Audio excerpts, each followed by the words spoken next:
केंद्रीय वित्त मंत्री निर्मला सीतारमण ने लोकसभा में मोदी सरकार 3.0 का बजट पेश किया है। वित्त मंत्री निर्मला सीतारमण ने कहा कि सरकार की 9 प्राथमिकताओं में से एक रोजगार और कौशल विकास है।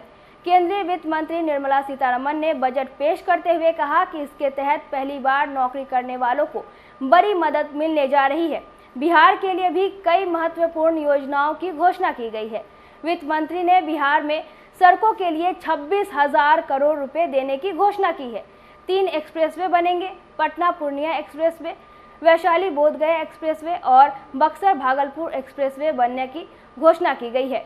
बक्सर में गंगा नदी पर पुल बनाने की भी घोषणा की गई है। इसके अलावा नए मेडिकल कॉलेज और हवाई अड्डा बनाए जाएंगे। बजट को लेकर उत्तर बिहार वाणिज्य परिषद सभागार में व्यवसायियों ने बेबाकी से इस पर अपनी बात रखी।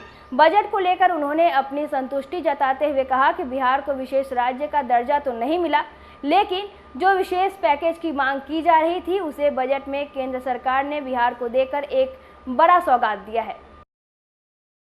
देखिए, बजट का हम लोग स्वागत करते हैं क्योंकि chamber of commerce and industries व्यवसायियों और उद्यमियों से जुड़ी हुई यह संस्था है। तो इस बार के बजट में उद्यमियों के लिए जो बजट में प्रावधान किया गया है कि जैसे मुद्रा लोन की जो योजना थी वो पहले 10 लाख रुपये अधिकतम हुआ करती थी, उसको 20 लाख रुपये कर दिया गया। उसी प्रकार से सिडबी जो है ये भारत सरकार का एक फाइनेंशियल इंस्टीट्यूशन है जिसका बिहार जैसे प्रदेश में एकमात्र पटने में जो है इसकी ऑफिस हुआ करती थी। तो इसको भी अब पूरे देश में इसके विस्तार देने का निर्णय इन लोगों ने लिया है। तीसरा है कि हमको लगता है कहीं ना कहीं बिहार से प्रेरणा लेके और उसमें भी मुजफ्फरपुर से प्रेरणा लेकर के प्लग एंड प्ले योजना जो है उसको पूरे देश भर में लागू किया जा रहा है। तो उसमें प्लग एंड प्ले योजना अपने सब लोग वाकिफ़ हैं कि उसमें छोटे छोटे लोग जिसको कि सरकार जैसे बिहार में तो मुख्यमंत्री उद्यमी योजना के अंतर्गत उनको 10 लाख रुपया दे करके और उनको जो है सो प्लग एंड प्ले में जगह दी जा रही है, अथवा उनको दूसरे स्थान पर भी जहां वो चाहें वहां लगाना चाहें वहां लगा सकते हैं। तो उसमें 10 लाख रुपया जो दे रहे हैं उसमें 5 लाख रुपया जो है वो सब्सिडी है, 5 लाख रुपया जो है वो रिफंड होगा। तो उस योजना CA GP तुलसियान बजट पे प्रतिक्रिया देने के लिए उपस्थित हूँ।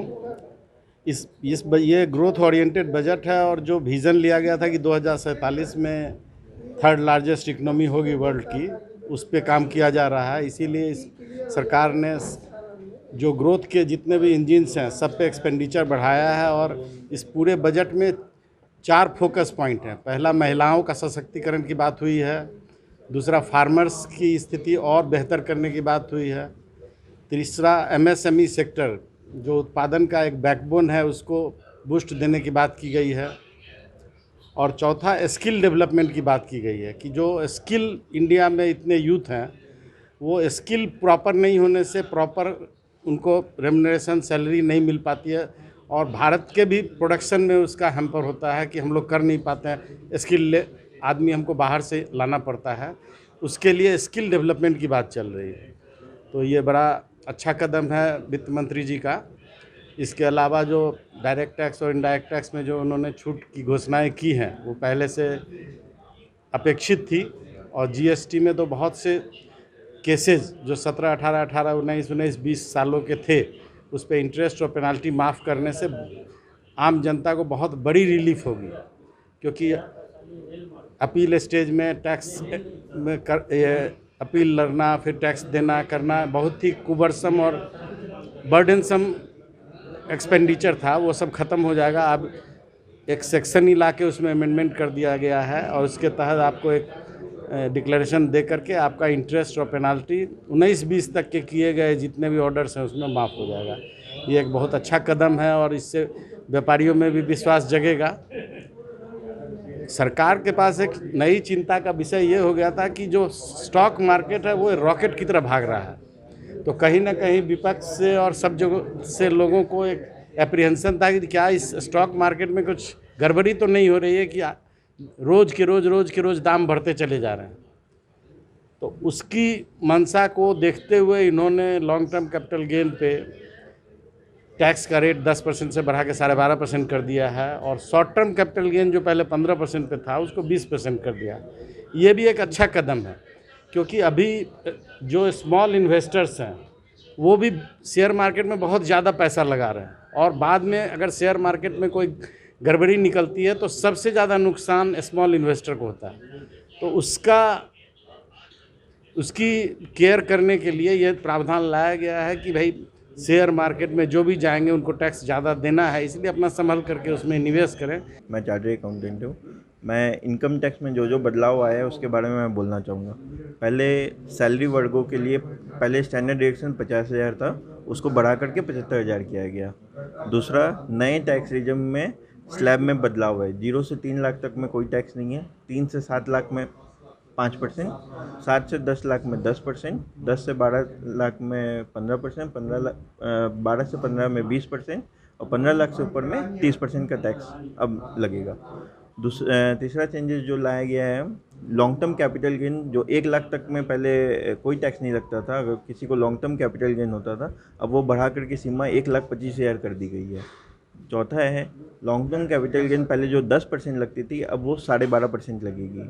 शॉर्ट टर्म कैपिटल गेन जो पहले 15% लगती थी वो अब 20% लगेगी। फिर से सिक्योरिटी ट्रांजैक्शन टैक्स जो फ्यूचर एंड ऑप्शन कॉन्ट्रैक्ट्स पे जो करते थे उस पर भी बढ़ोतरी की गई है। और इस बजट में लगभग सब क्षेत्रों में सरकार ने कुछ ना कुछ देने का, एक एमएसएमई के लिए वो लेकर के आया है कि टर्म लोन विदाउट कोलेटरल उन लोग को मुफ्त प्रोवाइड, टर्म लोन देने का विदाउट कोलेटरल मशीन बैठाने के लिए उनको सरकार से लोन, बैंक से लोन मिलेगा। देखिए, व्यवसायी बहुत ज़्यादा उत्साहित नहीं है, 100 बजट है, जबकि हम लोग चाहते थे कि प्रधानमंत्री ने कहा था एक नेशन एक टैक्स, और आज बिहार के व्यापारियों को पेशा कर और ट्रेड लाइसेंस दोनों का प्रोविज़न एक ही है, लेकिन दोनों देना पड़ रहा। तो हम चाहते थे कि इसमें सरकार एक को ख़त्म करे, एक में कुछ बढ़ा घटा कर एक ही करे, 2 बार बढ़ना पर वो नहीं हुआ।